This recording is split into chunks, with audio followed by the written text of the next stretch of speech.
think we're all set up. Everything looked good on the front end. Yes. Excellent. Hello, everybody. This is our first PAX Prep stream that we're going to be doing. A lot of you probably have no idea what this is, maybe. I don't know, might have just seen it recently. We're going to be talking about a lot of things as far as tips go for newcomers or people that have already gone to West, having some discussions about what we're looking forward to at West, and the like. We have here Ande, which is the server owner. Hello. Vid, who is one of our awesome server moderators. Hello. And Matt, who is actually, I think, our only current main game night streamer, which we have to start again soon. I mean, technically you can call Vid and CMYK a streamer, but they don't stream when they do D&D. That's so yes, hi. I wonder how long it takes any of you guys to realize the YouTube link on the image. Hey, look, Matt's here. I see him. The YouTube link is just a long link you won't remember. Yeah, because you won't remember it, quite honestly. Yeah. Okay. So everything sounds good volume-wise. Anyone in chat want to say hi? How? CMYK says hi. Yeah. Volume's okay for everyone? No? Yes? Yeah.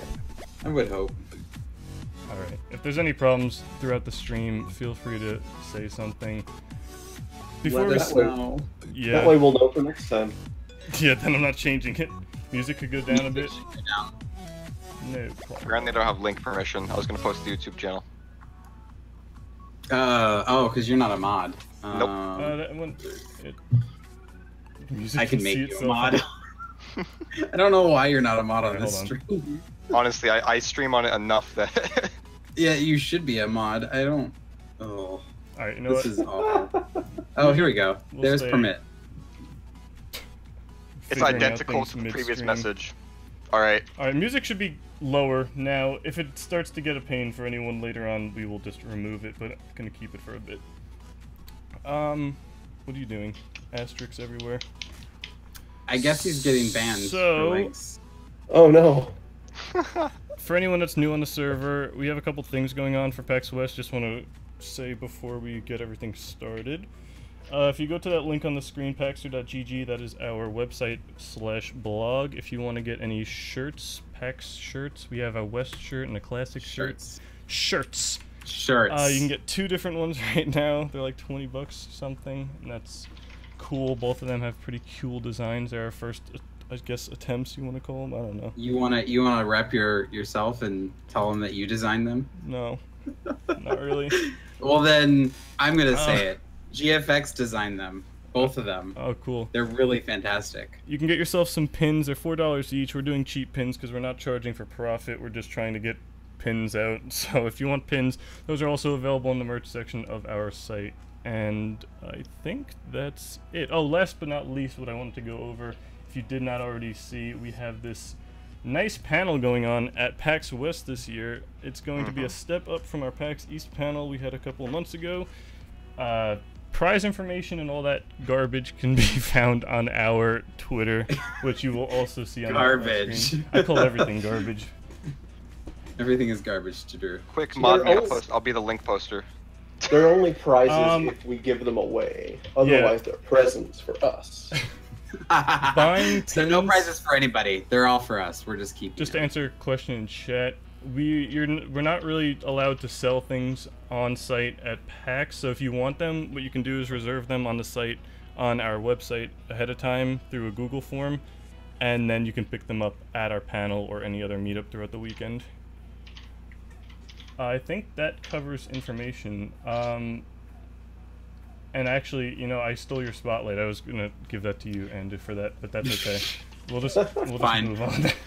I was attempting to make Matt a moderator and then realized that I have done something horribly wrong and that I'm not signed in as the PAX community, so I can't mod somebody. Beautiful, beautiful. Because I'm not the owner. So I just spent that time. Look at these fancy screen cards I made, which actually kind of suck. They're beautiful. That's what happens when you get last minute stuff done. So questions and answers? We get both? We get both. That's up to you guys if you can. If you Actually, can Drew can do it because he's signed in. I have a lot of links I can post for like Twitter. Drew can do it. Yeah, Drew can fine. do it. You want this done real quick? Meanwhile, while he's doing that, There you go. so PAX Prep. Let's talk about PAX Prep. It. Oh, if we're Oh talking my about God, that, what am I yeah, gonna we'll do say? open The discussion bot first. isn't- Look at that. You can't even. It You doesn't need even to let mod you promote. me to do it. Yeah, You gotta whatever. mod him. Oh, You gotta mod listen, him somehow. whatever. I don't know how to mod people. What do you think I've used? Slash mod their username. There you go. All right, keep talking. So PAX Prep. So anybody who has not been to West, or been to Seattle in general, Seattle is mostly rain up until around summertime, and then it becomes sun, and then it goes right back to rain. September is the weird time of the year where we get both sun and rain. That's so I usually recommend people who are traveling to Seattle who've never been, definitely bring at least like a good jacket that you could wear for rain. But if you're getting close to like the actual date that you're flying out, you can usually check the weather, and the weather is usually pretty accurate, especially if you use like Wonderground or something like that. They'll usually give you a really good accurate forecast of the weather, like down to the hour. So if you plan on being outside, You know, like Definitely- most weather forecast places. what's that? Nothing. Go ahead. So yeah, it's usually a good idea to just like look ahead like a couple days, like maybe the Thursday before you leave or the Wednesday before you leave. Like just check the weather and see if it's gonna rain, because it's super unpredictable. Like there was one year where it was just raining super hardcore while we were all waiting outside for the doors to open. So of course everyone was running undercover to like hide from the rain, because apparently no one's ever seen rain before in their life. I haven't. So definitely plan ahead for that, but also plan to be warm, because there's a lot of outdoor walking, especially if you plan on going to like panels and you want to go to like the main theater. You're going to be walking. The main convention hall is actually several blocks away from some of the main panel rooms, like Wyvern, which is a pretty popular one for some, which is usually right next to VR, is at the Westin, which is like 5 blocks away. So plan on walking that far. 5 or 6, I think it is actually. Yeah, you're usually looking at like a 10-minute walk from Yeah. the convention center to either main theater or to the Westin.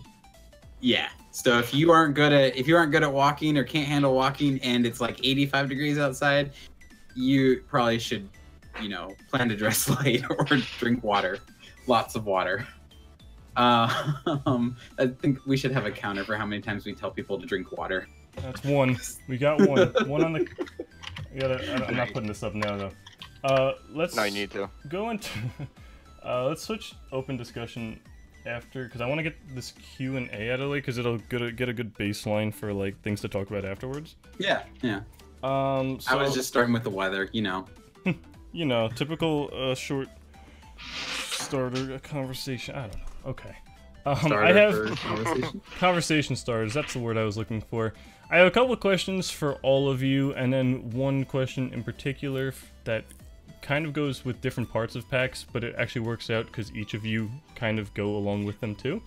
Small talk. So, small talk. Hey, that's the word I was looking for. That's the better There thing. you go. There it is. All right, Right in front of you. good job, Matt, helping out in the chat. All right. Thanks. So, there's a lot of tips, obviously, you can give to anyone coming to PAX for the first time. Out of all the years you've been to PAX, any PAX, this has nothing to do with just West right now. What is the number one thing you can recommend to a new person to do, or bring, or whatever? I'm going to let Vid say it first, because I know Vid wants to say it. Drink lots of water every day. Counter goes up to 2. Yeah. Bring add that to the no, stream. no, for real though. Bring a water bottle. There are fountains all over the Washington State Convention Center for you to refill it.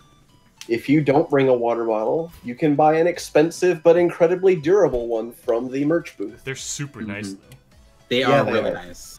I have mine next to me.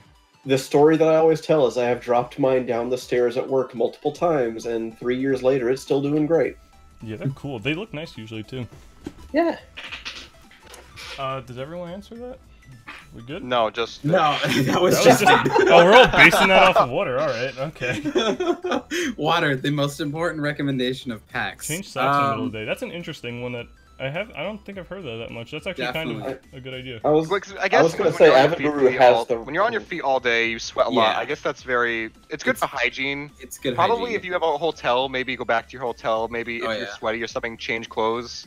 It doesn't hurt. Especially if you're walking between panel rooms at West. Like, if you're walking between panel rooms at West, it's completely different than East. Like, you're just outside all day, so it's just outside sweating. Whereas, if you're at East, you're walking from room to room inside a hall where it's nice and air conditioned. Yep. Hey, Kevin. On that same note, just a piece of advice somebody else gave me a couple of years ago was buy new socks specifically for this. Don't just change them in the middle of the day. Wear those socks for the first time during PAX. Oh, yeah. It will prevent your just blisters and general walking exhaustion. Mm-hmm. Yeah. It's always a good one. Along with the change socks in the middle of the day, I would also recommend hygiene. Please make sure you're paying attention to your hygiene. Because there are people out there that go to PAX and they do not shower because they spend all of their time in the PAX hall. And that's it. So definitely recommend making sure that you are still, using deodorant and taking a shower on a regular basis. Yeah, a lot of people just get caught up in the PAX. I remember very strongly of being at PAX West, and I think it was 2016, where the enforcers were literally handing out these giant rolls of just deodorant. It was 6 deodorants. And they were mini ones though, but they were just wrapped in plastic, and they were just giving them to people. And that if you see that, people are not using deodorant or they smell awful. So the Twitch booth did that at East a couple years ago. Yeah, deodorant is a huge thing because you are also at West. It's much more crammed because there's a lot of there's not a whole lot of walking space, and you're standing in lines. So you just you're standing right next to some dude, and it could get pretty strong pretty quickly. But also maybe don't take it on yourself to tell somebody, hey, you need to because you don't know their situation. Sometimes that's just the way things are. Yeah. And then Lyric actually brought up a good point, hand sanitizer as well. Especially with demos. You're touching a controller that has probably touched 1,000 hands that day. Oh, I'm definitely bringing a mineral bottle with you. That's going to be a really important part of your day with that. Yeah, hand sanitizer before and after you use something. You do not want to catch PAX pox. That is going to be your demise afterwards. PTSD. GFX knows all too well about PAX pox. Yep, he was sick at our panel for East. Terribly. Oh yeah, that won't happen again. Fantastic. Gonna bring every type of medicine in the world. You still won't prevent that PAX pox. Matt? I guess I can go now. Yeah. One thing you should, because this is, you guys are talking about hygiene stuff and the hydration. From the cache point of view, sometimes, because I know this has been a problem at East, some vendors, if Wi-Fi isn't good, vendors usually don't get their own network for their card readers. Don't rely entirely on debit or credit cards. It is very likely at some point you may get screwed because of that, and you might not be able to get whatever you want. Don't carry too much cash on you to make yourself a victim. But there are there's ATMs nearby, right? Yep. At WSCC? There is, yep. At WSCC, there is. If you need cash, bring cash with you. Just keep it on your person at all times. Don't even though it's a convention and it's most likely it's more wholesome people. Do you just wary about where you put stuff in your pockets? If you have really loose pockets, maybe put it in a bag. Because you don't want to rule out stealing. It's very much probably not going to happen, but you want to prepare for that. It's just basically keep your cash safe. I usually bring about $100 with me wherever I am at any point into the center. Because basically whatever I can do, I can get with that. If I need to go back and get more from where I'm staying or from an ATM, it's usually a pretty good mix there. And here I am at East bringing $800 in cash. Yeah. I can attest to it. I think again, 16, West 16, I wanted to buy something from one of the booths, and I came in the morning to pick it up, and they were having problems with their card reader. So then I came back 2 hours later, still having problems with their card reader. Yeah. So then I came back at the very end of the day, and this guy had to try like a good 5 or 6 times before he was able to run my cart. And from then on, I was like, cash. I will definitely have to bring cash instead. Yeah, at least some. I mean, you don't have to rely completely on. I'm not relying completely on it this time around because having a card's Yeah, you can kind of do a mix, but you should definitely carry cash. That's a very important thing to do. It's a backup. Yep. It's a good backup, yeah, for when you're at a place that you want to buy something. And because I mean, you're not going to be spending all the time in the convention hall, because you might go to like a restaurant or something like that. You may want to have a card for those. But if you're in the convention hall, don't rely on the fact that the Wi-Fi is going to be great. So, especially for the vendors. Now, this question is similar in a sense, but Matt, sadly, you're excluded, as am I, though, so this is for you two, because you guys have gone to West. It's, again, it's similar. What is something you've come to learn being a veteran of West that people should know about that event in particular? Something that doesn't pertain to East or South or whatever. Some sort of advice you would give to someone going to Seattle for the first time, going to West. If you're going to Seattle for the first time, I would definitely recommend maybe coming a day early, and not just for like sightseeing, but also kind of adjusting to the area, because the roads can get kind of confusing and you can kind of get lost because some roads go in like one direction and there's things on both sides of the road, so you get really confused about 4th and Pine and 7th and Pine, and you're like, but those two are on the opposite side of the city. So familiarizing yourself with the area and just like understanding like where's the Westin and the Sheraton and the main convention, or the main hall, and the actual convention center, that kind of thing. I actually, like, I've been there, this would probably be my 4th year at West, I think, and just last year I discovered where really the annex was. Like, it's really sad that I've been there for 4 years and I'm just now learning where the annex is. So definitely familiarize yourself with that. What about you, Vid? Anything? Well, one thing about the convention itself, when you are wandering around in the WSCC, sometimes it can be a little bit confusing getting around, particularly if you are trying to get from the 4th floor to the 6th floor, because you've got a couple of different sets of escalators. You've got one that skips floors. You've got a set of stairs that skips floors. Yep. So basically, if you're trying to get somewhere in particular and you don't have a good grasp, do not be afraid to ask someone.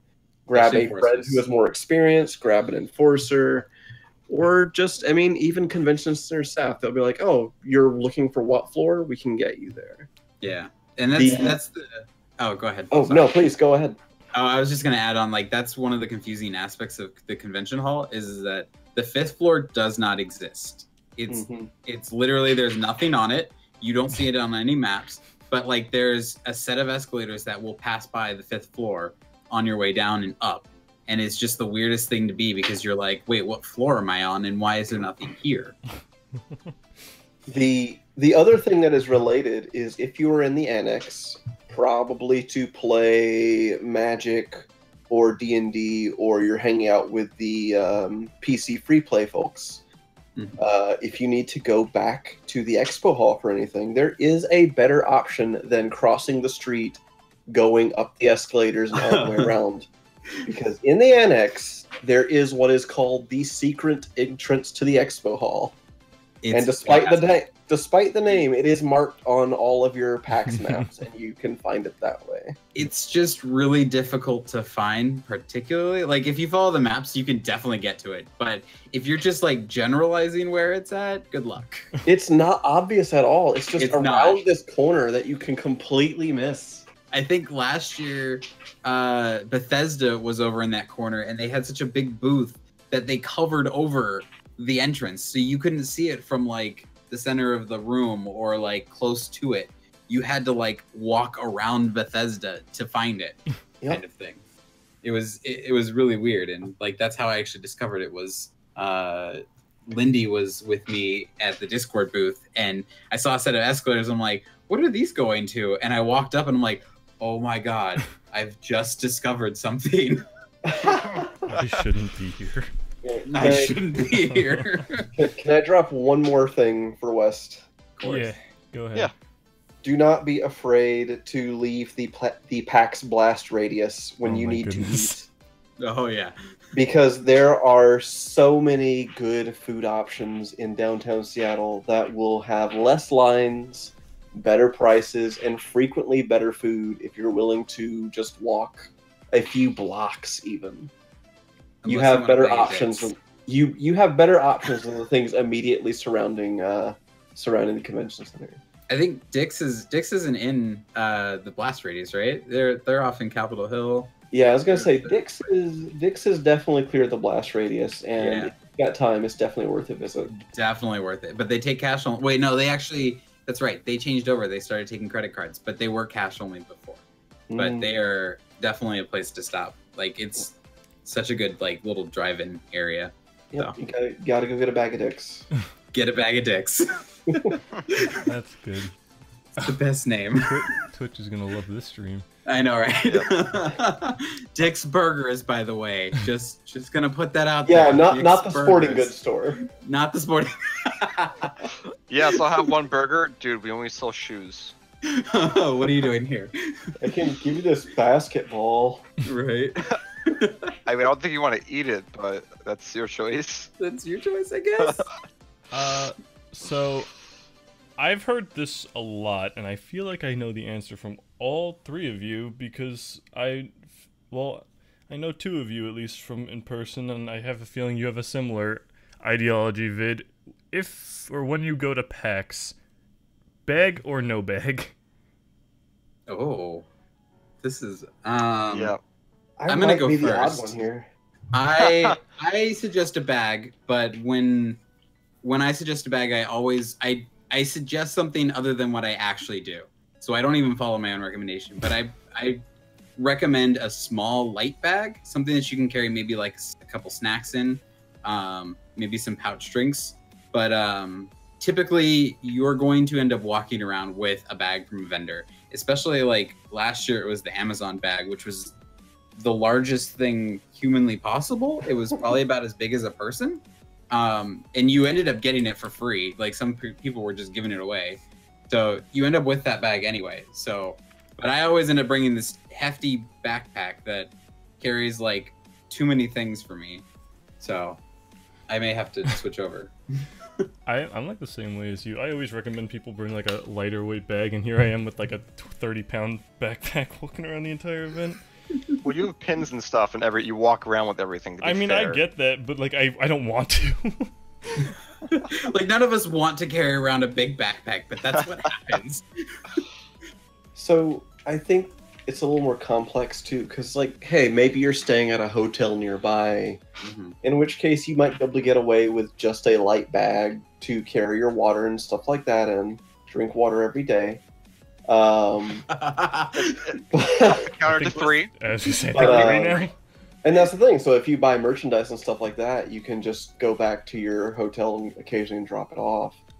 But if you're coming all the way up from maybe Shoreline or somewhere like that, then That's less maybe bring a practical. backpack so you Yeah. can stuff all the pins that you're sure to purchase into it. Oh yeah. Or if you're somebody who doesn't like merchandise, but they like bringing games to play, again, backpack's a real good option. Definitely get like a Shoulder bag less comfortable so, bag. because that bag's still going to get real heavy throughout the day. Yeah. Yeah. Definitely something that's comfortable. It can carry what you need. Like Avid saying that he brings a folding stool. A lot of people bring folding stools, and they're just these tiny things. They're like little tiny triangle things that just unfold, and they have no backs to them or anything. They look People will nice. bring those, and they're easy to carry. And some backpacks have like literal slots for you to just fit it into. So definitely recommend always bringing a bag that carries all the things that you will need when you're there. Matt, you're not a tiebreaker actually. Just there's For no what? tie here. Just No, go. so I do. So I use a bag, but basically I use a very lightweight, like nylon, actual like full backpack. But basically I only keep my wallet in there, my Switch, basically anything else I walk around the convention center with that I bought basically, and water for count that before. What do you do with that water? I drink it All right. When do you drink it? all the time. Every day? Every day, 24/7. I sleepwalk to my water bottle on my dresser. This is why there's the spilt water bottle on the cover of this show. Water is important, folks. Continue drinking it. Don't get it on your electronics. So yeah, I do recommend having, like, you guys said a light bag, but I actually usually do hold to that. It's usually not light by the end of the day, but I come into the center with literally what I need. At West, it might be an umbrella, but in that West, it might be like an umbrella, water. Oh, don't bring an umbrella. If you bring Switch. an umbrella, you are considered a tourist, and you are shunned from Seattle. We don't carry umbrellas. Take the Just a rain. heads up. You either take the rain or you wear a hoodie. Those are the two options. Or you're banned from Seattle. I am a tourist though, so I mean, I'll do it anyway. I It guess. works. Though. It does. I have never seen it rain badly enough at PAX that a umbrella felt justified. I'm gonna bring one. It doesn't mean I'm ever gonna have to use it. To be fair. I'm gonna hit people. Just with hope it. that you never. I'm bringing hoodies too. So There let's you be go. honest. Bring Yeah. a hoodie, maybe two. Who knows? My Discord hoodie. Raincoats. Yes, hoodie. Raincoats are good, but they're usually pretty heavy. And so like if you bring it because you're like, it might rain, you're gonna be stuck carrying that. Yeah. You will be stuck carrying that raincoat all day. And if you're gonna be inside a lot, God. Yeah. it's like, oh, this is just extra weight on me that I have to now carry because I'm inside all day. Yeah, like unless you're in the morning lineup and you're gonna be there from 6 a.m. because you're one of the super early people, it just doesn't seem worth it. The only other time that it'd probably be worth it is if you plan, like, if you know your day is going to be a lot of convention hall, panel, and you're going to be walking back and forth during the day, then it might be useful. But yeah, it's really like, yeah, it's really up to the situation of what you plan on doing during the day and what the weather might look like. That was a big stem off from bag or no bag, but all right. I know, Good right? information. You were talking about the big Amazon bag. Oh yeah, the big Amazon bag. Like I'm pretty sure there's a vendor every year that has a variation on that bag. Oh, there Big is. bag. I have there been is. using a Dota 2 bag since I think 2013 as a laundry I remember bag. that one. Yeah, I remember that. And then Loot Crate had one year. They were the big bag. Yeah, it changes every year. I just remember last year was Amazon because it had the big giant Amazon logo along the side, and Amazon printed all over the bag too. I think last year for East was Twitch. Blizzard had some pretty big bags, but I don't think they were that I think, large. yeah, I have the Twitch one right behind me, Twitch Prime bag. Was it? All right. No, that was from East 2017? I went to 2017 too. I just don't remember the bag. That's all. Whatever. There's nothing in the expo hall. I need to see that I need to badly, see that badly. except the water fountains. Right. Counter is now at 5, folks. I don't have to be in line at 5 a.m. for water fountains though. Yeah, I Maybe don't for know. a restroom. Those might. Oh yeah, restrooms. Oh, Well, my to be God. fair, I'm thinking of going early on no. Saturday for artifacts because I'm pretty interested by artifacts. All right, well, so- hold on. We'll get into That that one- after. Kingdom Hearts Sure. 3 is another big one that people are probably going to rush to, and then most likely Pokemon Let's Go, and if Yes, it's that's doing right. it, Smash Brothers Ultimate. That one, those ones may all be demoed. It is worth noting. I don't that think Nintendo's announced if they're doing that yet, though. Yeah. Yeah, I was gonna say it's worth noting we don't even know if Kingdom Hearts 3 is a thing yet, or Pokemon Let's Go. I feel like Kingdom Hearts 3 would be a thing. Like something inside me says it will be because, what is it? Square Enix. They're always with like games that have not come out. Like they usually have huge lines, especially for Final Fantasy, and there was a couple other games that were coming out that had huge lines. There was one year Resident Evil 7 was a huge one. Like you had to run to that thing Yep. to get in line. But I will say with Square, it's kind of 50-50. They might have a demo for the game there, or they might just have the trailer on loop all day. Right. Yeah. I mean, Nintendo last year had Mario Galaxy. Mario not Galaxy. Mario Odyssey. Mario Odyssey. Oh my god, I would have waited the 3 hours for Mario Galaxy. Mario Galaxy 3, guys. Oh my Right. gosh. Alright, let's continue. I'm gonna leave 2 of these everyone questions for open discussion because they kind of fit more into that than in here. So I'm gonna go on to the personal questions. Andy, you had preparation time for this, so you better have one hell of an answer. Oh, I will tell you, I did not prepare at all. That's good. That's what I wanted. I wanted you to be on your feet. So, due to the growth of this server, you've had the opportunity to go to both South and East this year, alongside West this month, actually. Now we're in August. So, what way does West differentiate from those two? And why is West better than them? And what makes West slightly worse? What are their shortcomings and strong suits? Wow. That's a big question, right? You have time. No, that is a really big question. Need some time? Let me. Why don't we move on to the next question? No, it's not that hard to ponder on it. I have a few things that I could say. I have a few things that come to mind. To simplify like, right it, just what makes yeah. West different from the other ones in pluses and minuses. Let's hear about your ideal date. My ideal date. Pokemon Go in the park. That's it. That's all we need. Hello, Ramen. Hello. So let's see. What definitely differs between all 3 of them is literally probably just the location of the convention. Oh yeah. South, not like regional location, but like just the city that it resides in and how that city is. Like South was very much if you wanted to go to the good things, you had to walk quite a bit of ways, but the whole convention center itself was self-contained and there was a lot of room. Like there was a lot of places to walk and explore, and there wasn't like people bumping into you and running into you. It was open. It was super nice. Like it was really chill, kind of like a relaxed convention. East was a little bit more hectic and a little bit more like tight, but you had everything all in the same area relatively. Like the only time we actually walked was when you and I wanted to go to GameStop, and then we went to McDonald's after that. We went pretty far for that. Anywhere but PAX is inside, which is good. Yeah, like anything at PAX, like they have food trucks like right outside, and all the rooms and stuff like that were inside. It was pretty spread out and open, so it kind of felt like a combination of both West and South in like that same building.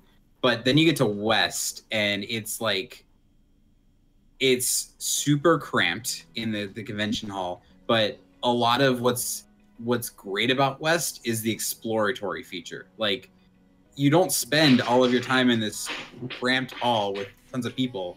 You go out and you get to walk Seattle to your panel, or walk Seattle to go grab food and enjoy actual Seattle food. But it's like that feature between the 3 of them is very different in every way, but it works for that convention. Like having South be so open is super nice, and even though West is super tight and like compact, you have that opportunity to just walk outside for air, kind of thing.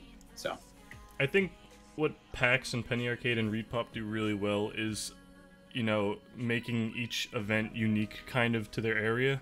And they really assimilate right into the town that they're going into, which is great. I'm glad they don't just pop the same event in 3 different places or 4 or whatever. With Unplugged coming up, and then you got Oz. I've never been to Oz. I've never experienced it, but I've heard that it's very similar to like South. Which is fine. I mean, I can understand that. I'm sure it's not nearly as big, but probably low key, and it was weird because when you look at the convention hall in South, you see it and it's like there's all the companies, there's all the games and everything like that, and then the entrance hall is like practically in the same room. There's just a big open blank space where people lined up at one point, but now it's just empty. It's very strange how it's laid out, but at the same time it's nice because it's all right there. Just nobody's bumping into each other and it's not like tight, that kind of thing. So okay, who wants to go first? Vid or Matt? Any suggestion? No? Alright, I'm going with vid then. Alright. No one wants to choose, I'll choose. Done. So, you went to Unplugged last year, right? Yes. How was the inaugural event? It was fantastic. There were definitely some growing pains from it being the first one, but overall it was a real good time. So, being that you also obviously go to West, how would you say West stacks up in the tabletop section in general? Because you've been to Unplugged, you've seen this big event based on tabletop. How would you say West does in that regard? Whew. That's a difficult question. I know, it's mainly... Well, the biggest thing about West, and I don't know exactly how it's going to work this year yet, but in previous years, the tabletop at West is broken up in odd ways. Mm-hmm. Like, for example, a couple of years ago, if you wanted to play any of the official D&D stuff that was going on, you needed to be on the second floor of the annex, okay? Which a lot of people don't know exists. But then, on the other hand, say you wanted to play Magic, you had to go to the basement of the annex, which a lot of people don't know exists. And then you have your smaller tabletop games, or just tabletop free play, and it's in the convention center proper, and just the smaller conference rooms off of the escalators. Mm-hmm. And sometimes it can be a little bit difficult to get your bearings on where you want to go. And these aren't always in the same place every year. They get shifted around. Yeah. There isn't like a dedicated tabletop section. Mm-hmm. Do you think they have room to improve upon making it more clear where that section is? Because it seems like right now it's very spread out. Like East is just one giant area of tabletop. I think it's pretty well managed. So do you think West could benefit from taking some notes from there, or? Well, I think that's the thing, though. I feel like there's a lot of benefit to having things separate too, because while they are all tabletop, they all tend to be very different interests and attract different groups of people. Mm-hmm. I think the biggest thing is just being able to know what you want to play and where you want to go. Okay. I mean, is all that clearly labeled like on the map, or is it's not a regards of they're messing up with where to go, it's the people that don't notice it? Yeah, it's 100% just making sure that if you are looking to play a specific game, having the right idea where to go. And as always, there's always someone around you that will know how to get you there, whether that is a more experienced friend or the enforcers or just general staff. I will add in that, yeah, the map kind of does a little difficulty in explaining like what the annex is and where it is. It's not like very clear, because the map that shows that is literally just a stacked grid of like, here are the 4 floors, and this one has the connection to the floor, and then there's things on these ones, and then there's a basement, but it doesn't tell you exactly like where it exists. Mm-hmm. And this does come back to the Washington State Convention Center being surprisingly difficult to navigate sometimes. Yes. Even if you can find the thing on the map, sometimes it's difficult to figure out how to get to the place on the map. It took me multiple years to finally grasp how to move around that place quickly and reliably. Oh yeah, definitely. I've been looking at Google Maps like Street View inside. I've just been like looking around inside the convention center to get a little bit of a view. That might be some good things if you really have no idea what it looks like inside. You can just go on Google Maps and just like drop the thing inside, and you can just look at all the floors and That's pretty around. cool. I want to grab a question real quick from the chat. Ramen Blitz asks, so for the major publishers I'm interested in attending, Capcom, Square Enix, Nintendo, any tips on tackling them? He only got Saturday and Sunday passes. You want to take that over to start? I can start by answering one thing, and I'm going to reiterate what I said earlier. Get in line early, and you're not allowed to run, so you power walk that to the booth. So it's best to, like, I went all 4 days, and I really wanted to get to Capcom to do the Resident Evil 7 once. And the first day, I had no idea where it was, but when I finally found it, I found out like, oh yeah, they're handing out these little passes that you collect, and then when your pass has a time on it, you go back to it at the time, that kind of thing. And then I also learned Nintendo was doing a thing where you had to have your Nintendo account pulled up to a QR code for them to scan. So like scouting out what to expect from each booth is a good way to start. And then memorizing where those places are from the entrance that you're going into. So that way you can line up and get to the booth you want to hit first quickly. Especially Nintendo.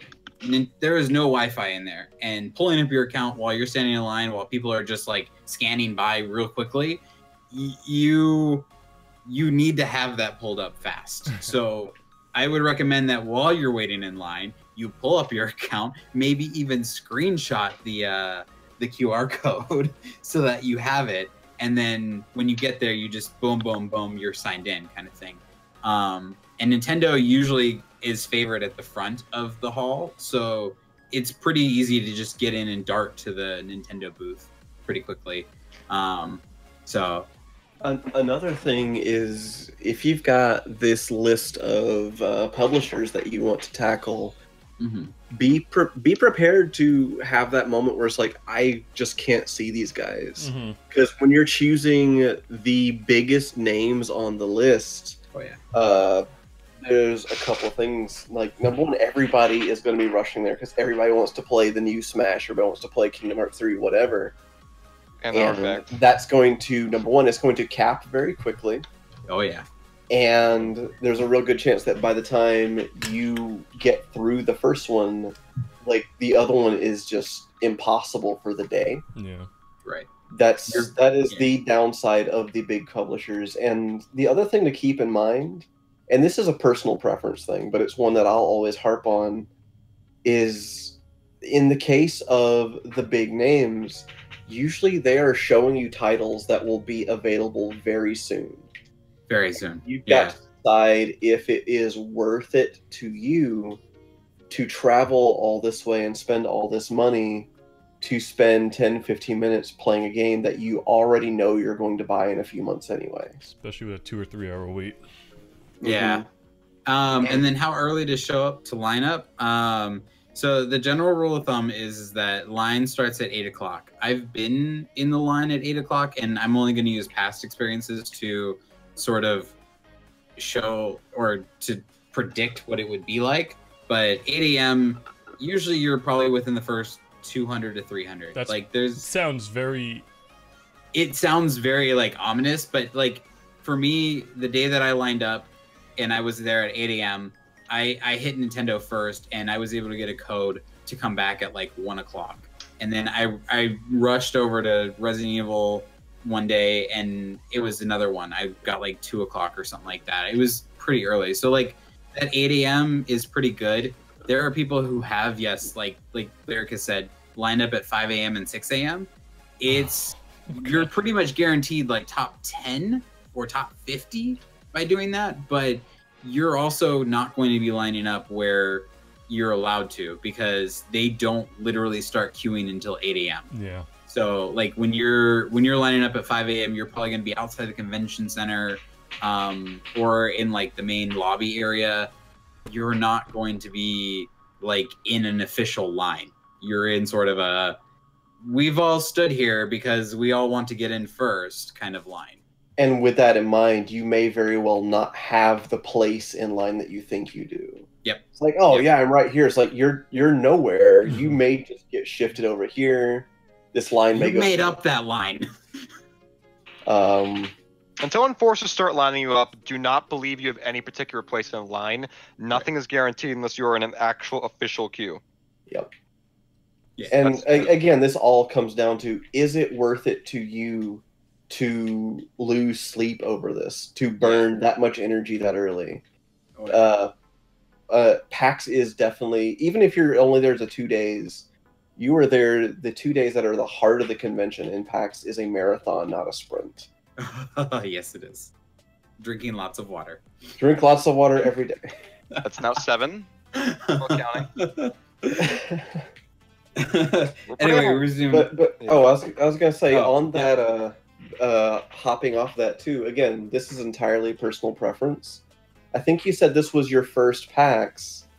With that in mind, remember PAX. There's a lot more to PAX than just the expo hall. Mm-hmm. Oh yeah. Like Yes. there is so much to see and do. Be careful that you do not consume your entire PAX experience waiting in lines in expo, unless that's what you want to do. If that's what's Yeah. fun for you, heck yeah, go for it. But maybe you just want to break off and go play some games, or go see some panels, or just meet cool new people. Yeah. I have made 5 and 6 year long friendships now off of just some rando I met at PAX. Like, this is great. Yeah.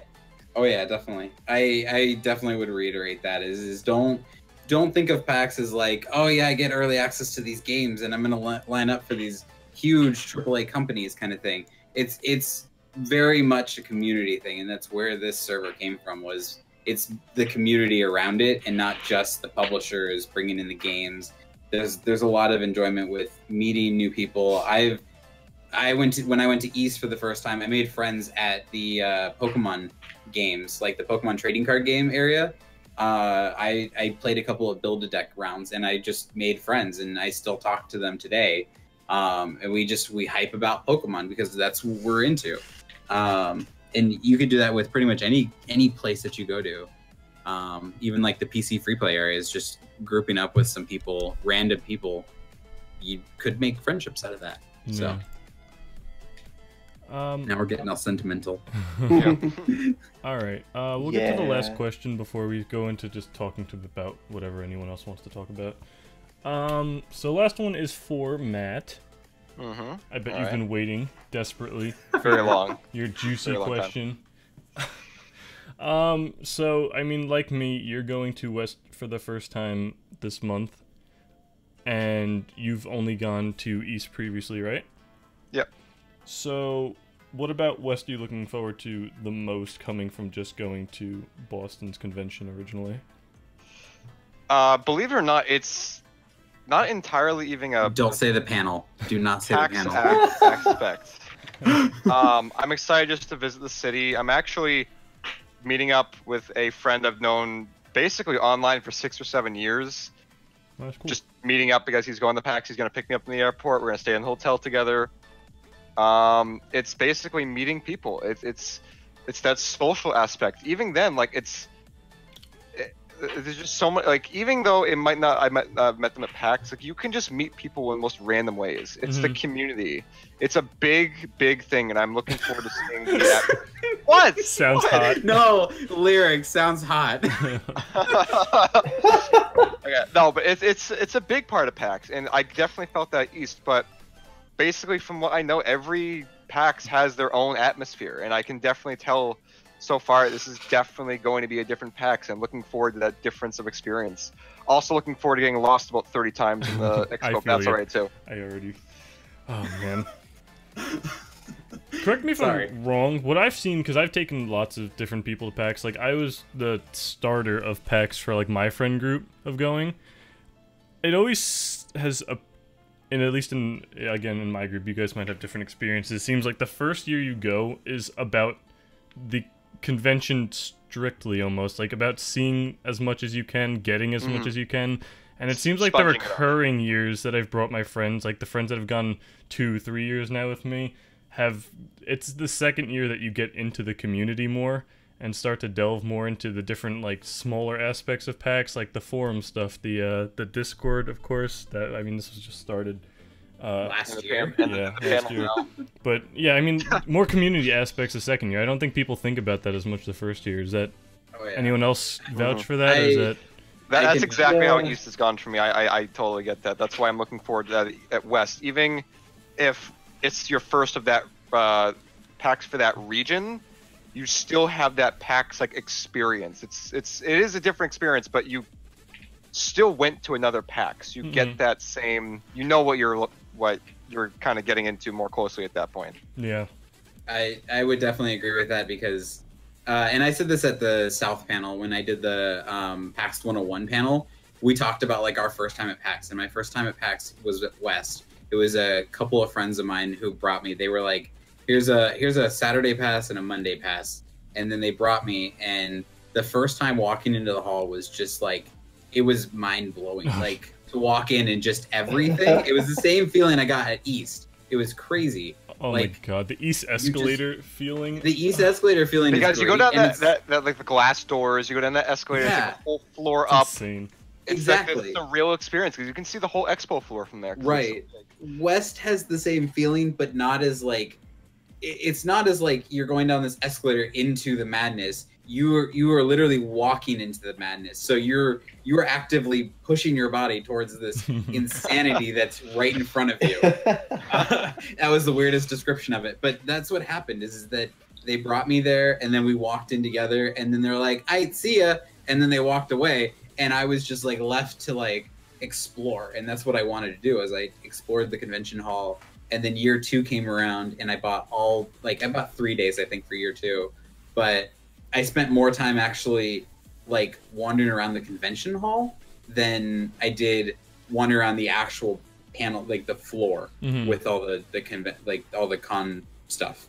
And then by year 3, I had hit full stride. I was going to panels. I was bringing people with me, and I was going into tournaments, and I was like actively in the community. I probably spent more time outside of the convention hall than I did in the con hall. And when I was in the con hall, it was usually to get from one place to another, or because I wanted to go see maybe a specific like developer or something like that. Booth, So, yeah, specific booth for sure. So we're in open discussion now. So whatever anyone wants to talk about, but I can probe the start of this with going with. No, I got the first topic. It's alright. Oh, fine. All right. God. Go ahead. Because we were talking about like lineup times for lines right away. Don't feel like you need to get up that early. Obviously, if you're really looking to get to a panel, like I had a topic blocked. If you're really looking to get to a booth, this goes for the same for East too. You can technically, if you want to line up at 12, the line's going to be longer. You might be waiting 2.5 to 3 hours, but you're still going to get to where you want to go. You don't need to be there right when the convention opens. You can go in 11 at noon, get your sleep. You'll be running off of 0 sleep. If you do that, you'll be a walking zombie. You won't be energized. You won't be yourself after a day or 2. You're going to be worn out. It will not be a good feeling. It will not be a good feeling. You'll also be more susceptible to getting sick that way. You don't want to feel down. You want to be a good experience. If you feel like you're tired, don't get up at that moment. You don't need to be there right away. It's not that imminent. You have the entire day to be at the convention center. But Matt, I love feeling like garbage. You got sick you were sick the first day. Second day. Second day. No, I'm pretty sure. Related to that, staying up super late in hotel lobbies, playing Switch games or board games or whatever with your friends is entirely a justifiable PAX activity. Just make sure that you then sleep after. The people who live on 2 or 3 sleep are probably more veterans than honestly, because they know what they're doing and getting into. They're not basically storming the expo hall. You don't get that same energy you do when you first walk in, but you get the homely feeling. It's the way you view PAX kind of like switches after a couple years. You still like it, but you have different interests in it. There's a question in chat. For the concerts, do I have to get in line 1 to 2 hours prior to the event? In my experience for West, no, that is not the case. There has never been a concert at West that I've been excited to see that I've not been able to just walk into. I think that's how East has been. I don't think you've ever had to really wait. I think much. East has at most been like 30 minutes. That's it. The only thing I remember being huge, which wasn't even like an actual concert, was when the was it Final Fantasy Orchestra? Or... during our panel, right? Special experience. Yeah, that's though. what I mean. It wasn't an actual concert, but it was still a big musical event. That's the only thing that came to mind. Yeah, okay. Alright, so if we're off of that, now, am I allowed to speak now, Matt? Yes, I give you permission. I'm sure most of you in chat have had a chance, hopefully, to look through the schedule and or the expo hall map. But even, I mean, personally, I find myself even still scrolling over things sometimes because it just doesn't catch my eye immediately, even though it might be interesting. So, I will open up the call to anyone that wants to talk about any panels they have seen on the list that might interest anyone. Should I start, since apparently no one You has mean anything. other than the panel? Other than our panel, we're not... Well, I'm excited to go to the PAX Community Discord. Apparently I get in 30 minutes early. It's pretty cool. I am also Apparently. excited for the PAX Community Discord game night in the Cat Theater at 9:30 p.m. on Friday. I cannot wait for the PAX Community Discord. Shameless You plug. sound like a robot. That's the point. I've heard that there are fabulous prizes. Beep boop. I am not a robot. Zeep, zop, zorp. I'm a avid, like, I used to be a streamer, and I used to be really into the streaming community, so a lot of the ones that I like to go to were, like, the Twitch Town Hall. There's a couple of stream-hosted panels that do really well, that are usually hosted by various, like, partner streamers from Mixer and Twitch, and they're usually, like, just a generalized, like, discussion of things that you can do to improve your stream, things you can do to better engage your community and round up, you know, like viewers and stuff like that. So if you're an avid streamer, I would highly recommend some of those because those are so useful, and they're open forums, so you can ask questions to like these big name streamers who have been there forever. There's the obvious Jacksepticeye and Matt Markiplier. Those are some huge ones to go to. But expect to be in line 2 hours early. So yeah, the Twitch Town Hall. Yeah, so that's at Friday at 10:30 in the morning for anyone that wants to go to that.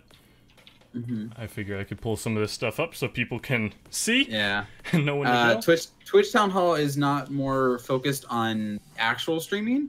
It's really more focused on the Twitch and what they're going to be doing in the future, like things that they plan on doing with Twitch. They also usually do the Twitch votes, where people in the panel room get to vote on the new Prime emotes. So they usually reveal them, people vote on them, that kind of thing. Yeah. Yeah, so it's really fun, especially if you're really into Twitch. Twitch versus Mixer, that's a great one too. That's actually new. Yeah. I've not seen that one previously. So it's definitely going to be a good one for people who are like, I don't know who I should stream with. What am I looking for? That kind of thing. So highly recommend if you're an avid streamer to hit one of those up or several of them. There's definitely a ton of people that are still trying to get into the streaming scene, so that should be, oh yeah, that's always helpful. Those are at pretty much, I think, every PAX, at least one. Yeah. Oh yeah. And I will always encourage people to get into the streaming scene just because Twitch needs more streamers who just aren't jerks. That's it. Damn. It's real fun to turn on. It's real fun to turn on a stream, and it's just somebody having a good time instead of yelling things at me. Screaming. All right. I'll put on two that I've been looking at. Then we can go to someone else. This one particularly I thought was very cool. I mean, I'm a big Valve type of game fan, so they have voiceovers. I don't know if any of you guys saw this one. Different voice actors from Valve, independent ones from Portal. That's really what stood out to me was Portal. I haven't actually seen that, but what day is that? That's on Saturday at 8 p.m., so clear schedules. No, that looks... Yeah, no escape room if we do that. Oh, no! Yeah. Oh, wait, no, I'm only going to the Thursday... Losers. I'm going Saturday, so rip. Record it for me, will ya? And I saw this one we were talking about in the server, too, just the other day. Late night dub fight, which I thought was funny. Going over video game, cartoon, movies, TV shows, and anime with their own dubs of a couple improv comedians or whatever.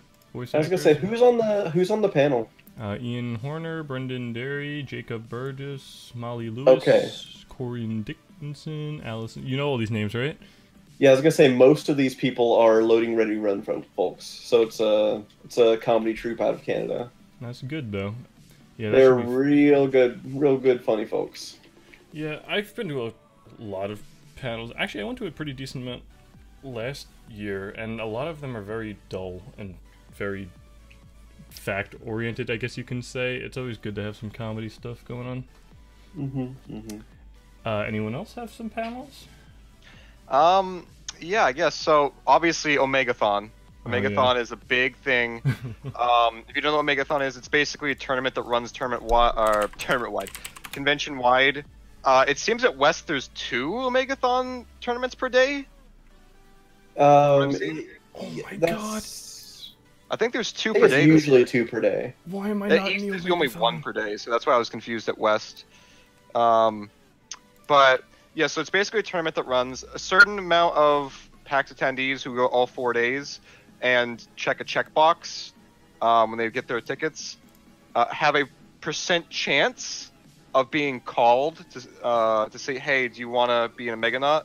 And basically it's an elimination round. You get brackets, you all verse each other, and the last 2 people on the last day, or last 2 groups, depending what they do, battle it off. The winner gets a vacation to the next, or a Any PAX. To Yep, any PAX Australia in the world.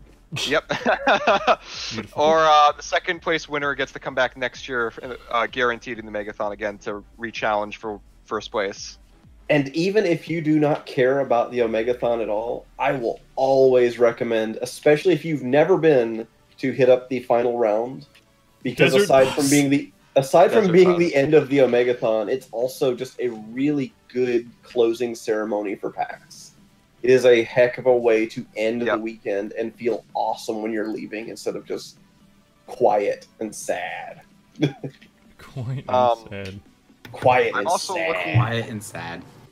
I'm also looking forward to the Expanding Life is Strange Universe panel. That's Friday at like noon. Unfortunately, I'm going to miss that because I'm not going to be in. I'm getting in afternoon of my flight on Friday, which is unfortunate. But I really wish I could go to that panel. I'm going to name it anyway because I'm such a huge fan of the Life is Strange universe. I love the games. I enjoyed the prequel that came out. I'm excited for Life is Strange 2. All the characters, I got really attached. It's just a game I'm really passionate about. I'm excited. I would have been excited to see. Do you know if that panel is being streamed? It's in Wyvern, right? Isn't Wyvern it is in, let's see what theater. I believe Wyvern is streamed. Wyvern, yeah. If I remember. That's streamed. Because I will probably miss that one as well, even though it is one of the ones I am also greatly looking forward to. Yeah, sorry. I was about to interrupt you. Okay. I wasn't talking to.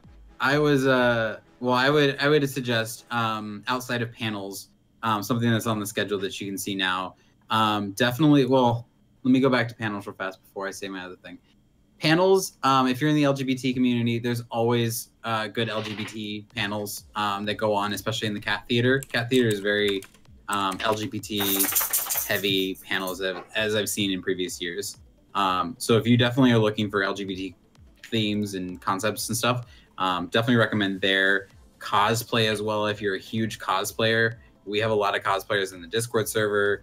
They do work, like legit work. And they make it look amazing. Like they make it look easy too, which is crazy. So definitely recommend, stuff like that. The LGBTQIA, they do that yearly. Life in the game industry, great, fantastic group of people, especially if you are looking to get into the industry and you are also part of the LGBTQ community. So good stuff there. The other thing that I recommend outside of panels is find some games that you want to enter into tournaments. Like, even if you're not that great, it's still fun way to enter in. Like, I think I did the Ultra Sun, Ultra Moon tournament last year, I think it was, or it might have just been Sun Moon last year. You were with me. It was East. Well, at East I did, but last year at West I did as well. And I'm not good. Like, I do not like train in any specific way. I just picked the Pokemon that were the highest levels and I said, these look good. And I entered. And I didn't care if I was going to lose. It was still fun to be there and like talk. And Matt was there with me at East. And he saw, like, I was just like chatting with people for just like, just for fun. Like, we were just you were laughing with the guy reversing too, just like talking casually. And you meet people everywhere. Yeah.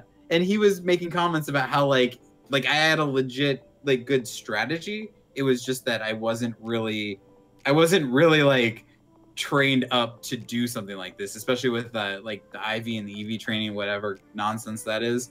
So definitely find a game that you like and just enter into a tournament for the fun of it. Even if you think that you're going to lose, you can definitely still have fun with that. And keep in mind that they are very casually run too. So if you go into it and you're upset that something doesn't meet the competitive standards of the thing, it's like, okay, well, I mean, maybe they're not following competitive rules because it's a bunch of people sitting around just having a good time. Oh yeah. It's exactly what the Pokemon tournament was like. It was run by an enforcer or some enforcers who wanted to lead it, and they were like, these are the rules. We don't know exactly what they mean, but these were given to us as rules, so that's what we're gonna follow. That kind of thing. If you do like Pokemon, highly recommend. It's the secret of PAX Pokemon League. It's fantastic, and if you wander around the hall and you see somebody wearing a green scarf, ask them what it is. Ask them why they're wearing this gaudy green scarf. And you may actually run into me because they are gym leaders and they are running this PAX Pokemon League, and it is fantastic. Like, this is my first time being in it, and the group is amazing. The people that run it are amazing. They put in a lot of work. Like, we've been setting up for the PAX Pokemon League for West since I think like May or June. So it's insane, like how much effort and work goes into organizing this thing. So I had to throw that in, like, just shameless plug for that one. What's the spectator experience like for tournaments? I think it depends on the tournament, like the location it's held at. Yeah, some of the tournaments are just held in small rooms, or they're in like the free play areas. But then I think they hold the actual major tournaments at the PAX Rising Arena. Is it PAX Rising PAX Vid Arena? or is PAX Arena? PAX Arena. Yeah, I was gonna say major big tournaments are held at PAX Arena, but those are usually like, hey, this is something a publisher is doing. Yeah. Versus, hey, here's the Puyo Tetris tournament that we're holding as part of. You had to say Puyo Tetris, didn't you? Puyo. It's the first one that came to mind because I like Puyo Tetris. Yeah. The PAX Arena is always constantly going on as well. It's main stage in West. Like, when you walk in, to your right is the stage, and it's got tons of chairs. And think about it like this. Think about it like this. If the Puyo Tetris and Pokemon tournaments and stuff like that are the casual play, PAX Arena is your esports. There you go. Exactly. And they don't just play like the mainstream games. Like I've seen a couple where it was like this really random game I had never heard of that was like a tower defense game, and it was on PAX Arena. I was like, what is this game? I want to know more. So, all right, so we went through panels. You guys talked about tournaments. That's cool. Oh, by the way, there's this year. Marlene. No one else is gonna care, but there's a Gang Beast tournament and a Gang Beast Omegathon round. What? So, nice. You know, I'm so happy about this. This was the wrong year to not join the Omegathon. Right. Big upset. Freaking love that game. All right, anyway, we can go on to booths and developers that people are looking at. Artifacts. I have the Valve. whole. Yeah, all right. Well, everyone. The elephant in the room. I wonder what this giant Valve booth could be. Right. So, for anybody who's not been at West, I just want to let you know that this area right here is actually where it's the hardest to get to because it's so far away. But there are many, many ways to get here. This is the sort of back area of the hall. The Sky Bridge is usually an area where you can find a lot of merch booths, but a lot of the bigger players like Microsoft and Valve and a couple other big ones that I've seen here, like AMD and stuff, they're usually back here as well. This is kind of the second half. Yeah, this is the second half. This is what's not front and center, but this is also where you can find the secret entrance. And you can also find usually like merch booths and like your indie mega booth is right here as well. A lot of people make it a mission to be there first day because the indie mega booth run by the indie guys, they'll usually hand out like demo codes and stuff like that for you to play their game. Some hand out So full you can codes. try them early. What's that? Occasionally, people will hand out full codes to their game. Oh yeah. Like they'll give out full codes too. Like I've gotten several full codes from just hanging out and playing their game for like 30 minutes to 45 minutes, and you find some really interesting games, surprisingly enough. I'm not sure if any of you guys saw this on the subreddit the other day, but I'm gonna post it nonetheless. It's super worth spending time in the indie mega booth too, because there's so many of the developers who, aside from hey, sit down and play this game, they are very excited to tell you about their game, and they will talk to you. It's like, hey, there's this thing going on here. What's that? And like, let me tell you all about it. And it's so good. It's so We're good. so sorry. We're so sorry, Vinny's putting up like a Smash Brothers meme in the screen right now. Yeah, I saw this the other day. I don't feel like I get it. It's because Sony has such a huge booth, and Nintendo's like, we have this one square booth, and Microsoft's like 3-stack, and they're super tiny in the back of the whole convention But hall. Nintendo's gonna dominate if they bring Ultimate. Oh yeah. It's surprising that Nintendo's that small too. Like I have a feeling that they may not actually bring Smash, or their booth may be literally Smash and Yeah, Let's Go. I don't think it's gonna be as huge of a variety as they did at East this year. Yeah. And Microsoft's usually pretty big in this room. Like Microsoft and Sony are usually always next to each other. Yep. They're always huge for some reason. Like Sony makes big spectacles of themselves. Like there was entire like a room set up where you can play games in, and the line just like snakes through these rooms, and it's all decorated and themed, and it's almost like going into an amusement park for some reason. It's crazy. And then you got Microsoft, who's just like, let's show off all these cool games that we've got, you know. But they also show the Mixer booth, and the Mixer booth is one of those, as my coworker puts, it's like porn but for video gamers, because good. It's just glass like walls, and you get to stare and watch its streamers as they play video games while at PAX. So Oh, just like I don't porn. know. That was It's pretty cool to just- watch at East. I saw that. Yeah, like you Good just one, walk too. by and you're like, they have these little rooms that they're streaming from, and they're just streaming games inside. It's kind of cool. Oh, nope. The spelling error has not been fixed yet. You got Razor, and then you got Oh. Razor. Razor. You know, the Razor. thing Wait, you where use is on Razor? the- up here. Oh, yeah, in the exhibitor, the directory itself. Oh, I That's forgot right. my mouse is disabled on here. Yeah. But yeah, down here. This is the main floor. This is where you will most likely walk into in the morning when you come in. atrium lobby entrance. Yeah. So you like I said, PAX Arena. Razer usually always gets front and center. No idea why. They always do. They were like 2 years ago, they were a few blocks back, but they were still front and center practically. And then you've got Nintendo, which their booth was actually probably about the size of Sega's booth last year. So it's again surprising to see them smaller for some reason and like cornered. I don't think it should be, made They to might say use this is that wall small, space though. because this is also not the scale. Yeah, So this is definitely it's not probably to gonna scale. end up using more than you really think. It might be a little bit Yeah. bigger. Because Oh, this yeah. is, if this is like, this looks close to a 10 by 10 booth, and this is probably still a 50 by 50 booth, their biggest ones. Yeah, it's definitely not to scale, but at the same time, it's also like a lot of that white space is also saved up for lines and stuff like that. Mhm. It's barely walkable. Like when you look at those white lines, like there's probably a teeny tiny amount of space for you to walk through, basically, because Mhm. everyone's booth is just overflowing with like people and everything. So yeah, and then there's always the big spectacle of like huge tall booths. Like they put like banners above them and things that reach the Discord. sky. Yeah, Discord. Which they actually got a booth right up front, I think it was, if I In the remember. correctly. right, yeah, I told you it was front and center, but over the Skybridge though. That's second Oh, floor. okay. Yeah. So it's in the back, but it's not like It's front and they're- center once you get over the Skybridge. Yeah, last year they were in the annex, like in a weird corner.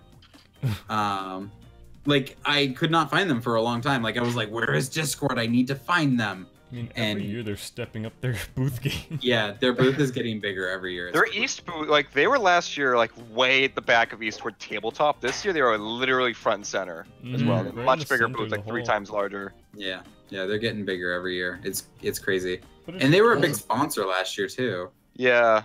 Also, can we take a moment to appreciate, if you look in the upper left corner where the sky bridge is, and then go down slightly so you're entering the expo hall proper, Spy Party is still in the Spy Party space. Did they get their own space again? The little space that's in their corner?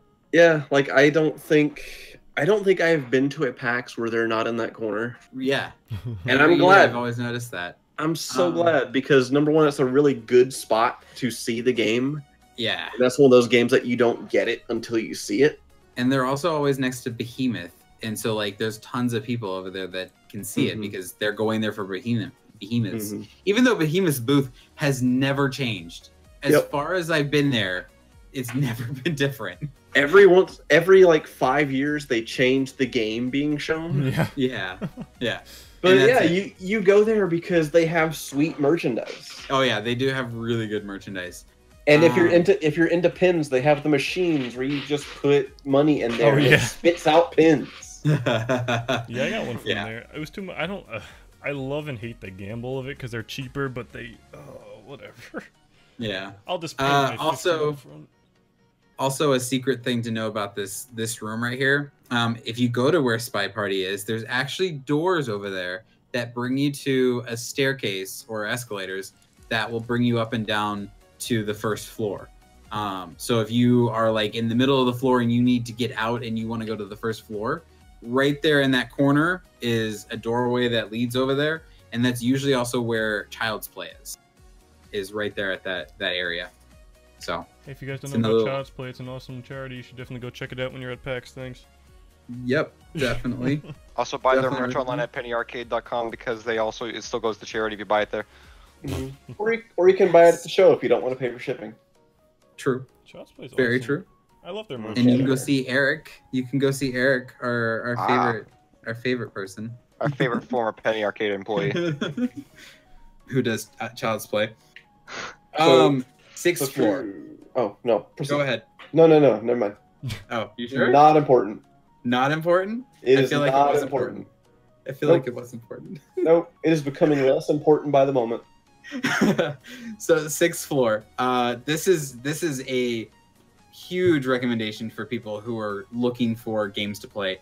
The sixth floor is usually way less crowded, has a lot of sort of step up indie developers. So you get a lot of indie people, but they're also like, they're pretty well established groups. And it's usually a lot more open and quieter. So you can actually like hang out and chill and talk with people. There's usually a lot of merch booths up here as well. So this is also a good place to get like fan merch and stuff like that. And new, I think, and Vid, if you correct me if I'm wrong, the PAX Oz Roadshow, that I don't think has ever been in West as far as I remember. I thought it was there last year, but I'm probably misremembering. Yeah, I'm trying to remember what was last year. Yeah, I'm literally grabbing last year's guide. Because I remember that they're always in East. They've always been at East for the PAX Oz Roadshow. And I was really happy to go to East and like get to experience the PAX Oz Roadshow. So I'm kind of like, oh, they're at West. Oh, never mind. The guidebook online is taken down. I will rely on Vid. Yeah, I was gonna say I've got a physical guide right here. I'm looking at the map. It would probably be on the sixth floor as well. Yeah, no, it is. It was there last year. It was in the same spot. Oh wow, huh? You are blind. I was blind. I must have missed that. Holy crap! Wow. But yeah, this is a good area to go to if you're looking for devs to play with, talk to. What about Game Lounge? Game Lounge is also up here as well. This is where the Game Lounge is. There's also usually a Game Lounge on the fourth floor. It's not on this map because they haven't given us the whole convention hall yet. But yeah, you'll get game lounges, VR lounges, handheld lounges. Handheld lounges are amazing if you're looking for beanbags to sit on. Okay. I'll let Vid talk. Oh, I didn't have anything to say, but I will add that the handheld lounge is probably the best place to rest at PAX. Yes. Oh yeah. For definitely bring your Switch or your 3DS or both. Even if you're not going to play your 3DS, it's worth bringing because that Street Pass game is still going pretty strong. It's always really fun to go and like look at your DS and be like, oh, huh, I've already passed 100 people. I walked into the lobby of East and I immediately filled my Street Pass. Yep. It's a good game to play for sure. You know, the biggest tease right now for this map for pin collectors is seeing all of these marks for authorized pin dealers and not. But you don't know what the pins are because the pin quest isn't out. Because look how many there are. Like I don't even think I've seen this many before. Do you know what disappoints me though? Mm-hmm. Facebook is one. Yeah, well, oh well. It's probably gonna be an Oculus one or something again. I don't know. Oh, that's right. They had an Oculus one last year, didn't they? I didn't like the Oculus pin that much. At East, I mean. Yeah. Yeah, same. Yeah, that was I didn't like that too much. You got to remember too that a lot of the places that have the pin marker, they are probably also bringing back pins from previous events. Oh, I understand that too. True, but like true. even then, Like I didn't see like the Easebrid Games pins are most likely the Valhalla and the not Valhalla pin again. We should probably talk about what to bring because Zardy just actually brought a good thing up that we haven't talked about yet. There's 20 pin dealers. That's a lot of pin dealers. All right, we can move on. Well, I can talk about some stuff. Water. Hydrate yourself. Water. Drink water every day. Drink water. All right, that meme's out of the way. No, so you only it's not a meme. Have the badges with you when you get to the city or wherever you're gonna stay. But you only need to bring that day's badge. Yes. You don't need to bring every day's badge every day. That's not a requirement. As long as you have the badge for that day displayed, you're fine. Do not make the mistake that one man did at East last year, and I don't know if Matt or GFX remembers what we witnessed, but we witnessed a man at Info Desk on, I think it was Saturday or Sunday, who was yelling loudly and profusely because he lost all of his badges. Oh wait, no, wait. Maybe that. He was the guy that was being taken out. Yes, by I remember. Oh my god. Yes. Yep, I remember that. That was funny. If you lose your badges and you had all of your badges, they will not be able to get you anything. They cannot comp you. They cannot get you back old badges. You are stuck. Even if you have receipts showing proof that you had badges and you bought them. Because they don't know if you sold them or did something else. They have no guarantees, and they also don't have extra badges. They have capacity limits for fire codes they need to maintain. They can't just give you a badge. Like it's just something they legally can't do. They'd be in legal dog crap because they can't have more people technically, then they can't take that chance. Yep. I'd say if you have to bring all 4 badges, keep it in a very secure place, like in a backpack in a zippered pocket, like real deep in your bag where you know you're not going to lose them. But if absolutely possible, only bring that day's badge with you in the convention center. Because you only need that day's badge. And the only places that they'll check for badges are when you're going into a panel room and when you're going into the actual convention hall. So like the actual rest of the convention center is pretty open, but once you actually walk into the lobby area, you need to have your badge. No, they don't stand for hand. Basically, they just look at your badge as you come in. It's that simple. You can just basically hang it on a lanyard. You just walk. That's all you gotta do. You don't have to actually show them it. You just walk past security or whoever's looking at it. That's not a problem. Let me add one quick thing about carrying your badges too. So if you're going to tabletop free play or either the console free plays or anything where you get to check out a game for a while, they are either going to put a barcode sticker on your badge or are they going to use the QR code on your badge to make sure they get their stuff back. So for that reason, it's usually more convenient. So say the first day that you check something out is on the Friday and you come back on Saturday, you might want to still have your Friday badge so you can have that available to scan for the console or tabletop or any of the free plays that let you check out games. Definitely. So yeah, definitely recommend only bring the day's badge for sure. We got water, Switch and DS, good handheld things to bring. Well, we can revise it because not everyone has a actual like game console. Something to entertain yourself. You're most likely, at least for anything, even if you're waiting for a panel or at a booth or just walking around, you're gonna get tired at some point. You're gonna rest. You're gonna be waiting in a line at some point during PAX. Bring something to entertain yourself. Hey, you could read a book in line. Some people do that. You could. They've just also played Settlers of portable Catan. battery that can help you. Portable batteries are lifesavers. Yeah, and I've seen Settlers of Catan be played. I've brought my Pokemon trading card game deck to play with people in line. Yeah, you can definitely bring a ton of stuff. Just anything that's really just entertainment for you. Yeah, games that you can sit down and knock out in a short amount of time too. Chromatus, there are places to plug in, but guaranteed somebody's taking that space. Because every time I've looked at it, there are people hoarding the outlets like crazy. Like that's another good question. That's a good question. Sorry, I don't want to interrupt you. Lucky or Marlene just asked a good question too. How's cell reception in the convention center or just the areas around? Bad. Bad. Like, do not expect to use your phone while you're in the actual convention hall. If you're outside the convention hall, like in the convention hallways, or if you're outside, cell reception is fantastic. We have LTE in Seattle, but if you are in the hall itself, chances are you're not going to have internet. Certain carriers have gotten like good reception in some areas. Certain carriers have not. I was on Verizon for a while, and I didn't have any reception. Like I barely got it. It was in spots. But this year I'm actually going with T-Mobile, so I'm kind of excited to see what that's going to be like. Even worse, maybe. Maybe it's worse. I don't know. But that's why we recommend something that doesn't rely on internet, because you will probably not get a whole lot of internet, and it's terrible because some of the booths will have you like make sure to take a picture and put it on your Instagram or tweet it. And you're like, excuse me, do you have bars? Are you sharing Wi-Fi? Yeah. Good example there, but...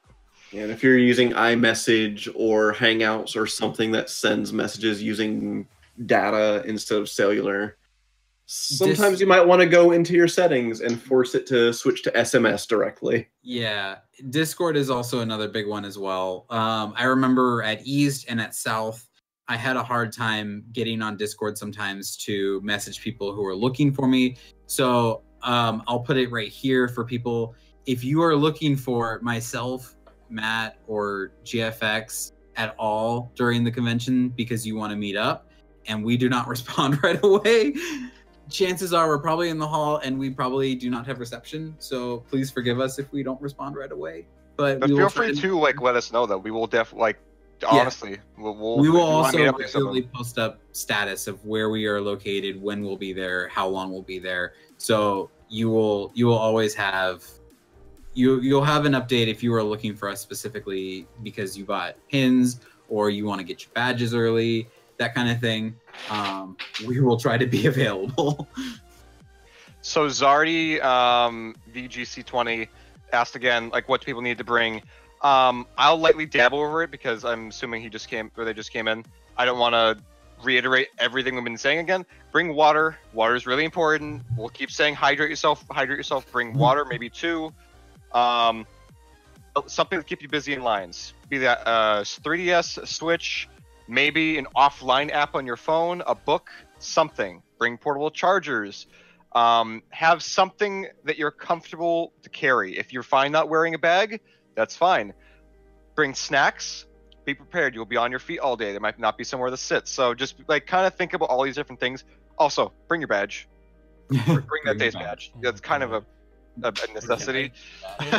So at East, getting to the convention center 30 minutes after leaving our place, and my friend says, "Guys, I forgot my badge." As well, Zardy, bring deodorant. Personal hygiene is the most important thing because you're going to be crowded with so many other people. Oh yeah. Even if you don't mind smelling, you are going to really upset some other people. I'm not saying you don't use deodorant or anything, but just stuff to keep like in mind. Yeah. You're going to be on your feet all day, sweating. if this is your first West and you've always been to East or always been to South, it is a different beast entirely. Expect it to be a lot more close with the other con goers. Yeah, food and drink rules are pretty much non-existent. Don't bring alcohol. I don't remember. Vid can probably speak on this. I think you are allowed to bring your own water. Yes. Bring your own pretty much any drink. And I think you can bring food as well. Yeah. It is a non-issue. Yep, and we don't. Ours, unlike East, we do not. They do not do bags checks. So you just walk in. There's no security at the door or anything like that. They're just not officers, but like there's your regular enforcers, but there's also your like. I don't know what to call them exactly. Who? Vid, what are they called? Just like security guards. Kind Yeah, I of, was gonna say, but not guards. Are you talking about convention security? Yeah, convention security. Mm-hmm. Yeah, they have those guys, but they're just checking your badges, really. Yep. So make sure that you have your badge facing outward with Okay, no, it doesn't matter anymore. day of the week facing. They will tell you to stop and flip your badge over. Andy, you don't have to switch them anymore. It's on the back too now. Oh, is it on the back too? Oh. Yeah, it says like the full day name on the back with the color. Sweet. Yep. That's new. That's a good thing to. That's a 2018 badge thing for East. That was an East too, so. Yeah, I didn't. So- 2017, it wasn't like that. I don't remember that. No, it definitely was. Yeah. No, it's definitely for 2018. The day name is on the back and the bottom. Yeah, that started at, what was it, East? South. West. South? said Was it South? Yeah. South because they keep the same badge design basically for all of them each year. So South started it. Yep. Hours are doors open at 8 o'clock. Expo hall opens at 10 a.m. Closes. No. Doors do not open at 8. Doors open The at 10. line starts at 8. Line starts Oh, at right. 8. You guys have different systems. Yeah, Yep. line starts at 8. Doors East open is at like 10. that too. No, East And then the lobby hall doors closes open at at 6. 8. Yeah, because it's fucking. Sorry for this. Damn. All right. I God, know. Meow. It is cold outside sometimes. And It now is I have cold. to It can be cold. Flag this. This is stream now a as 13 plus inappropriate. stream. I'm sorry.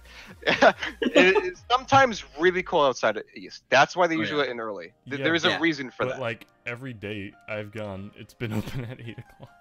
Yeah, we at West we do stand outside. That is a new tradition as of like I think it was 2015 or 2016 they started doing that.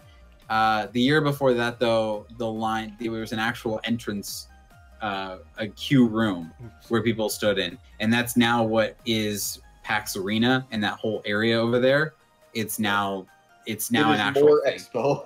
It's more expo. They had to get rid of that. So now the queue room is outside.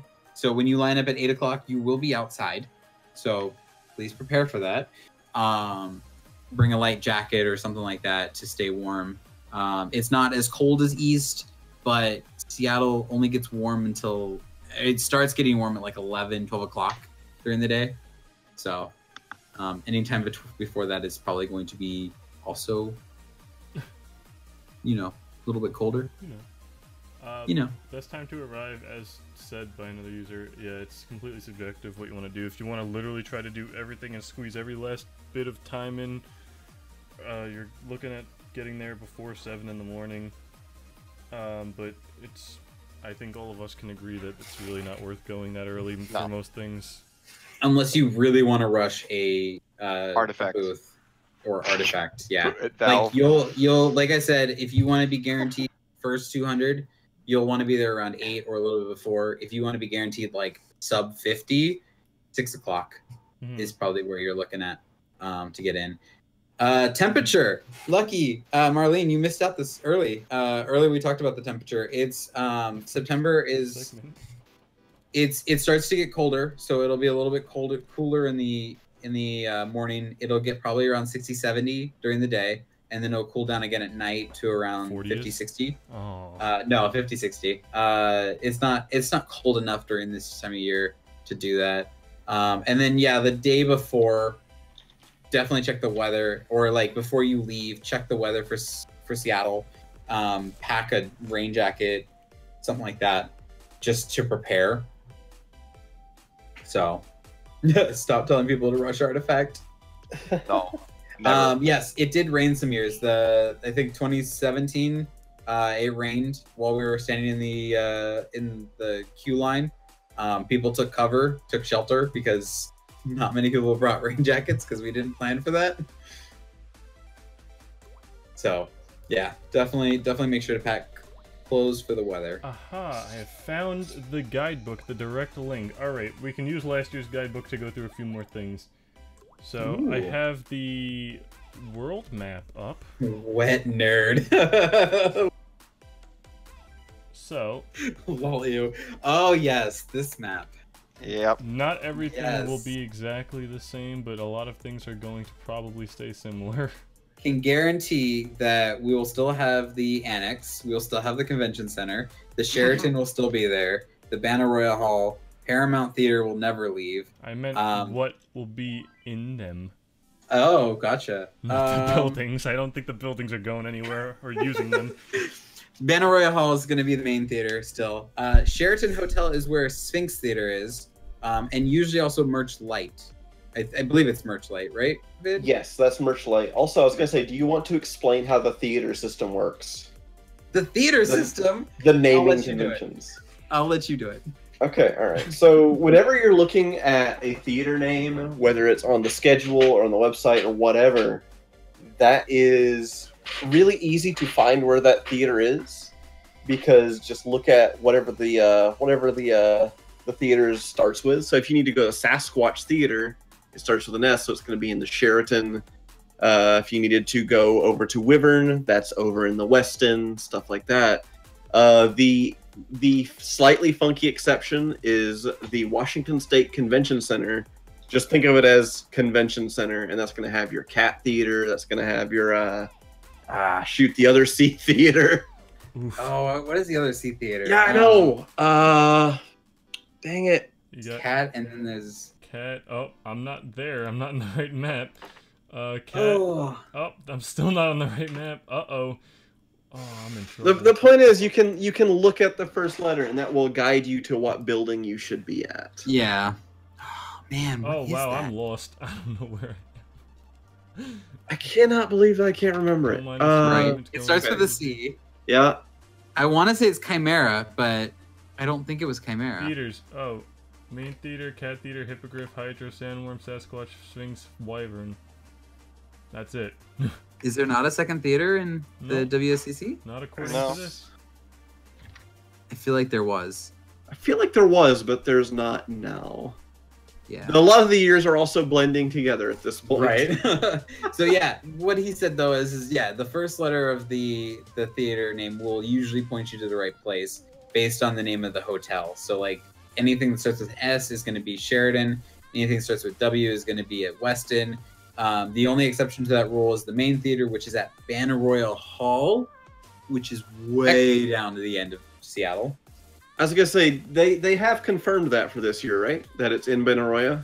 As far as I know, it's never really been different. Main It theater only has changed from absolute- Paramount. Zard Yeah, I was says gonna it's say different. it was Paramount for a while. Yeah, and Zard I think they says changed it's it over. different, so Zers says it's Zard. different. Oh. Zard says it's different. It's not that far. Okay, if I have to get on the linked light rail to ride from the Westfield Shopping Center to Banner Royal Hall, it's far. Wait, why would you take the light rail? It is a 10-minute walk. Walking's hard. Because it's a 3-minute walk to the Westfield Shopping Center, and I get on the link light rail, and I'm It takes literally exact under amount of Banner time Royal to Hall. walk it to get there. But yeah, Laurelin, Paramount was destined to experience last year. I don't think Yeah. we know what it is this year yet. Yeah, we don't know what it is. I'm going to keep hoping that it becomes main theater again because I liked it way more than Benaroya. The Paramount Theater is beautiful. I love Banner Royal Hall though. Banner Royal Hall is just as gorgeous. Benaroya Hall is lovely, but Paramount is classy. Barry Do you- also says it is for it being the main theater of Paramount. Huh. Huh. Look at the current schedule for this year. What's the Omegathon theaters in? It doesn't say. Nothing yet. Oh, it says it would just say main. It just theater, says main right, hall yeah. or main theater. Right. Yeah. So Right. we don't know yet. We still have no idea. Like it's probably Benaroya, but we're I not. feel like it's Banner positive Royal. yet. Yeah, but it hasn't been announced yet. And I do remember, I think, so Sheridan was the one that has the that has Merch Light, and it also had an area where the swag bags were, I think, one year, and they had Reese's Puff, and they had this big giant pool of the Reese's Puff thing going on. What? Oh It was really fun. It was like giant slides, and you slid into like a big like tub of just Reese's Puff balls or whatever, and you had to like legitimate cereal too. No, it wasn't legit cereal. Oh god, like, I was gonna say it's gonna be terrible. It was little plastic balls that were like in the color of. But they were giving out boxes of Reese's Puff cereal. They were giving out boxes of it, and then I think by the end of PAX West, the enforcers were literally like giving them out by cases because they had so many left over. Bless anybody who had a peanut allergy. Right. Zardy asks, "Where do I sign up for tournaments?" At the tournament. You sign up for the tournament at the area where it's usually hosted. So like the 3DS games are usually going to be at the handheld lounge ones.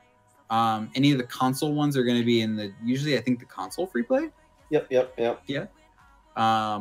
So yeah, you just go to the place where it would probably be held. Right in the morning, though. Make sure you get a spot. Yeah, and you want to do it the day of. You can't do it earlier than the day of. So if you wanted to enter into a tournament that's on Saturday and you're there on Friday, you cannot enter in early. You want to roll up on Saturday morning and say, "Hey, I want to win Puyo Puyo Tetris." Yes. Let's not forget the year of caffeine. Oh my god! Caffeine. Free caffeine samples. Oh god. All right. I'm going to tell this story real quick. This was 2013. Oh, okay. Before my time. And there was a company that they had set up in the area where the merch booth is, right outside the entrance to the expo hall. And there was just a guy who every few seconds would yell at the top of his lungs, "Free caffeine samples." And it happened. This was also the first 4-day PAX West. So that was happening 4 days straight. Just and I'm actually trying to find something specific right now related to that. Why did you send the same thing I did? No, his has the filter set on it. Does it? Oh, yeah, right. his has the filter set on it for tournaments. I think there was also a year that they had an oxygen, because I remember doing the oxygen bar like the first year I went, and I was looking forward to it every year after that, and it was never there again. Oxygen bar? Oxygen bar. You sit down, they give you like a little mask that you put on your face, and you just breathe in pure oxygen. Here it is. Clears out everything. Here, somebody give me permission to post a link in the. That would be Drew or Pat GFX. Just if you send in the thing, we'll send it, or mod him too. He's a Discord mod. Just mod him in the stream too. Thank you. I can't mod people. Mods can't mod Well, others. Drew can. Drew can, yes. I'm working on it, man. Work harder. So I'm apparently not allowed to do anything in here. All right. Yep. Maybe I need to refresh. No, you got it. Oh no, Robert Koo. Just the fact that this is a thing that happens like a day or two after PAX should drive it into you what this was. Oh my god, that's fantastic. Free caffeine samples. Gotta get those on. Oh man. Look at all these convenient hotels. W Hotel, Paramount Hotel, Cheesecake Factory. That's a hotel. I live in the Cheesecake Factory. Cheesecake Factory? Yeah, there's a Cheesecake Factory. There is oh man, there's the GameWorks. GameWorks is a good place to go if you like playing like video games, like arcade games. It's kind of like a Dave and Buster's without Dave and Buster's. So it has food and it has a bar and it has arcade games, but it's not Dave and Buster's. It's like a Dave and Buster's except with more actual video games and less redemption games. Yes, there you But go. still has redemption games. Yeah. And then there's the shopping center at Westlake. Oh, that's right. Also on, I think it's Monday, there's almost every year someone has booked the GameWorks for a party. Oh, really? So usually if you try and go on Monday, like right after PAX is over, you can't. So Westlake does keep that have in a mind. food court. But keep in mind that the food court in Westlake is also kind of garbage, depending on which part of Westlake you're in. Yeah. There's a couple of food places in different parts of Westlake, because there's the one Westlake shopping mall where it's like a literal tower, I guess, and they have food up the top. And then there's the one that's over by the monorail, and that one has like some food, but also again not like the greatest. So yeah, there's a lot of different places to eat. It's just finding them really is the challenge in Seattle, because they're all like scattered around. Okay, we are. I think the issue is more deciding because there's so many. Yeah, there's so many food places to eat. Oh, that's why my group always has a Friday tradition of going to Johnny Rockets. because it's delicious. Why It's would you go to nutritious. Johnny Rockets where you can go right across to Gordon B's? That guy. Because it's delicious and I love Johnny Rockets. Oh, No, Johnny Rockets is their good. milkshakes are amazing. Like they give you the milkshake in the actual steel tin that you can drink out of. It's I don't know why. They hand it's like, feed it's you like these getting, milkshakes. It's like getting fresh food. I don't know why it is. That's just how it happens. All right, yeah. As We're at like the last 7 minutes. well, yeah, we're approaching the 2-hour mark, so to go over just a couple last-minute things that we didn't touch upon. Wait, hang on a sec. Laurelyn, what was that link? Yes. Oh, she'll send it in the Discord. I want to see that because is that confirming Destiny 2 again for this year? Did would we be get good to know. confirmation of it? That would be interesting. It would. Where's It it being would. sent?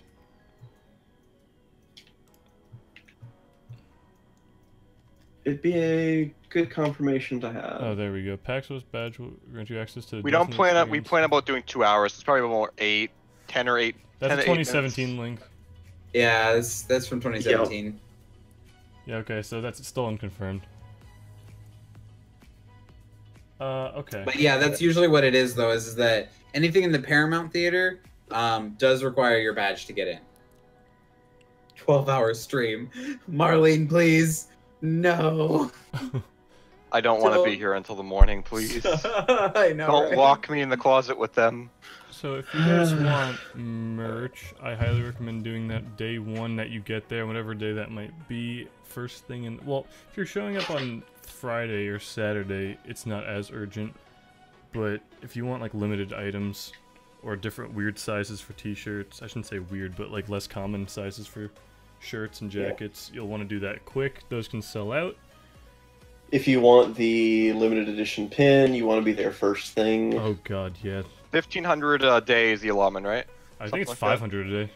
Sorry, 500, not 1,500. Yeah, I don't know if this is the same at West. I don't remember from tweets. That's East's allotment, Yeah, so. so that was what 2,000 pins then throughout the weekend. That's probably what Yeah. West does too. And yeah, you have to be there pretty early to get online for that. Yeah, they do lock them per day. It's not like they're gonna all get out on Friday. Yeah. It's like at East at least it's like 500 per day. If they sell it that day, they refuse to sell anymore. But they do Until not the next do day. that for other items. And if you They want do not do that for you- other items. No, you have to hit merch light in the Sheraton. Yeah. The yes, only Merchlight is the only one that sells limited edition pins. Yes, like you cannot go to the main merch booth and get. You have to go to merch light in the Sheraton. but everything, just about I think everything else, unless specified once the banner comes out, should be at the normal merch booth too, which would include the LE hoodie. And on the other hand, if you want any of the non-show specific PA merchandise, you'll want to go to the main merch booth because Merch Light usually just has show specific items. Yeah, or at least I always like going to the merch light booth, the Sheridan, because it seems much more like it's you are cutting. like it. every time I go in, it's not like crazy and it's not like super busy because it's not on the floor. Like Mhm. PAX East has theirs on the floor, so it's like insanity. But PAX West, for some reason, I always go to the merch light booth because it's just much chiller. That's good to hear. I mean, even their main merch booth is outside of the floor, so it's like it's just in the atrium lobby, so it's even still quieter. Free shirts can be found at a couple vendors throughout the expo hall, typically, usually for signing up for things or doing certain like quests, you can call them, I guess. And you can come to our panel. Notorious for doing that. Yes, we have Discord partners, like not partnerships, but like classic Discord tees, as well as classic Discord tees, our shirts, PAX Media Discord shirts, yeah. And we'll have pins, lanyards. We have our grand prizes to give out, which one second. I will pull this stuff up now. I can name them all off. I just don't know the. You got 3 minutes. All right. Yes. Intel's usually also done free shirts. You usually have to do something for the free shirts. What about Overtones? Logitech. Oh, Overtone. I wonder if they're going to be in there. No, they're not. I already checked the vendor list. They're not there. They're not on there? No. Oh, wow. I wonder if they actually got bought out yet. Maybe. I don't know.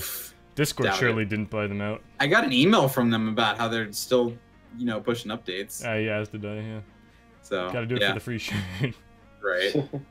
Yeah, they gave out. Logitech usually always gives out a shirt. I don't think Logitech was at East. Well, didn't Monster Chaz, we answered that earlier.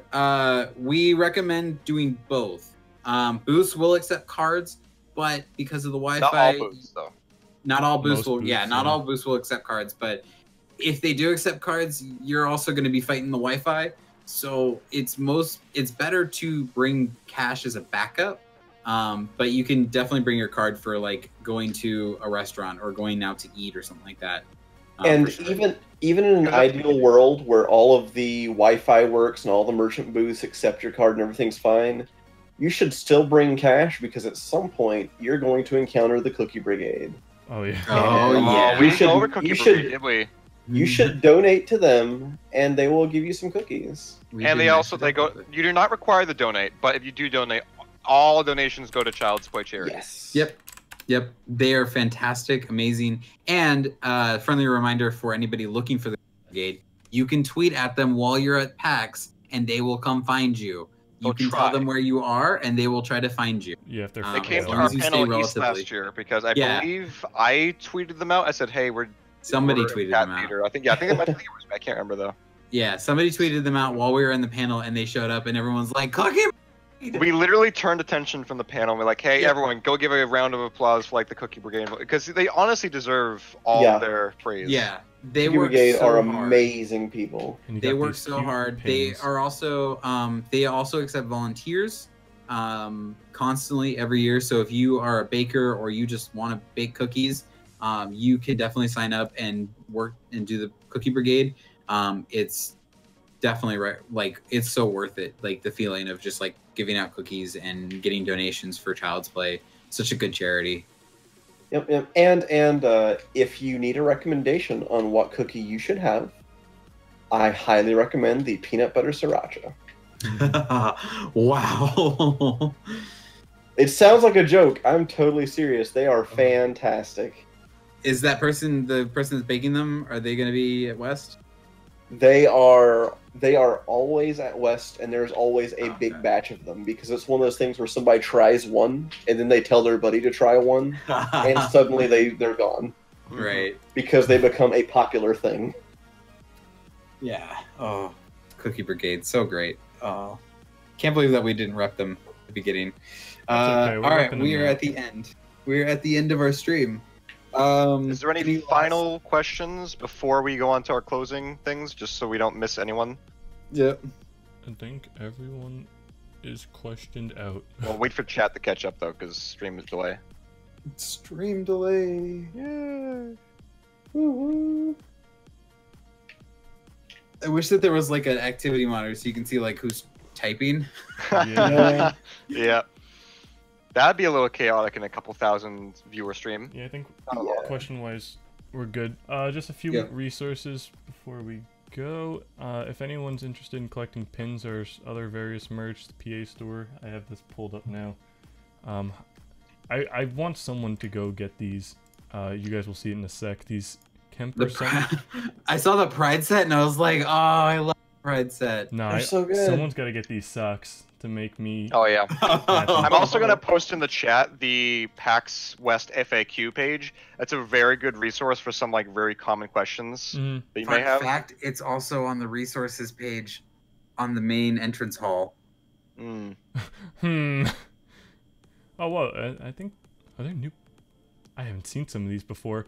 Guess I'm going on. Oh, a blind no. Okay, well, spree. let's not go shopping on stream, please. All right. Afterwards. Anyway, here, let me put this up. So yeah. I do need that Luigi pin. Let me put my Oh. credit card details in while we Right. are here. Okay, so that's all places you can find our stuff. This stream will be up on YouTube probably by the end of the week after I cut it down a bit. If you are going to PAX West, which I would hope if you are sitting here you probably are, or maybe you were just here for some other PAX tips, that's cool too. But if you are, make sure to at least try to come out to our panel. You can win a lot of cool stuff: shirts, pins, lanyards, a Switch and Game keyboard, NES Classic, and Razer Lancehead mouse. That's a lot of prizes. There's a lot of prizes. This is much We bigger went than way bigger than East. these, yeah. But for anyone going to East next year, we're not leaving that out. Things will be very cool then too. Yes, we will constantly be evolving this game night because people have really enjoyed it. People have loved it. We want to make sure that this happens on a regular basis. So, And if you want to keep supporting this, it's always helpful if you want to ever get community badges. We get custom printed badges with your name on it to rep the Discord for a small donation. You can also get pins, which aren't really a donation, but it's just a cool way to show and spread the Discord. Again, those are $4. Those orders are still open. We have like 50 more we can sell if you want to go and buy that. That's at paxter.dg/merch. So let's say Marlene. let's say that somebody wanted you to customize their pin. Their pin? Yeah. Their pin? How so? Uh-huh. With a Sharpie sign it. and good nerve. I mean, I can sign it if they want me to. What You'd have to use a would your real fine expected tip Sharpie for that one. what would your expected donation be for that? Hey, I've seen some really good custom PA pins. It depends what you want him to look On it. like. Right. I'm not sure like if I go to our website and go to these pins, I'm not sure just that's the end scene. We don't want that. Tell me, Vid, what can I Zardy. do to this? Zardy, Hello? Discord community badges will be handed out if you ordered one. They'll be handed out during PAX West. We will leave up messages to let people know where they can find us. You just need to find us, and we give them out during that time. If you are joining either a meetup, either the escape room or the panel itself, you can pick them up then. We'll also be doing regular meetups at the Discord booth as well. We're still working that out. And then, of course, just look out for when we post to let you know where we'll be at. Yep. And So, I think that's it. Everyone's wrapped up. Yep. All right. Yep. Any more My information? dog just joined me. Oh, good. Does he want to say anything before we wrap up? No. Oh, Darn. pupper. my pupper is asleep. So, Pupper's sleeping. okay. Any other news will be found in hashtag announcements or hashtag West or hashtag West meetups, depending on the type of announcement. You're looking for? Yeah, I don't know. The general stuff. Oh, all meetups will not be posted in announcements. If we get an official one, which I don't think is confirmed yet, that will be put in announcement channel. If not, look in West channel around the time of West. Yeah, we know everybody's got the announcement channels muted or whatever, but maybe unmute them for the duration of West. If you're going. If you're not, you're Yeah. probably not going to want to They do can't mute role mentions. It's okay. Oh, okay. It's fine. Ooh! Alright. Meow. We should not Dang. abuse that, though. Alright. Cool. Yeah. Well, I hope to see everyone. I hope everyone found this informative. And Mhm. I look forward to meeting everyone at West. We'll see you in Seattle. We'll see you there. Man, I feel better for the people that get to watch this on YouTube, where any awkward silences are nice and cut out. And where I You're don't welcome. swear. I'm gonna do all the hard work for you. All right. Anyway, yeah, as said, thank you, and we will see you at PAX West if you are going. And if you are not, you should have won those badges from Andy. Ooh. Oh, Wow. That stings, because some people probably didn't see that either. That's Yeah. They had 5 days to do it. I mean, it was a fair chance. You had to. Not everyone knows how to react to messages. It can be you difficult. click a button. That's it. No. Vulpix, you can find it on YouTube later this week. Don't worry about it. Or you can watch the VOD too, I guess. I But sure that's am prolonging this. Goodbye, everybody. All right. Thank you for coming and spending 2 hours with us. If you watch the VOD, you do have the benefit of being able to watch the chat too.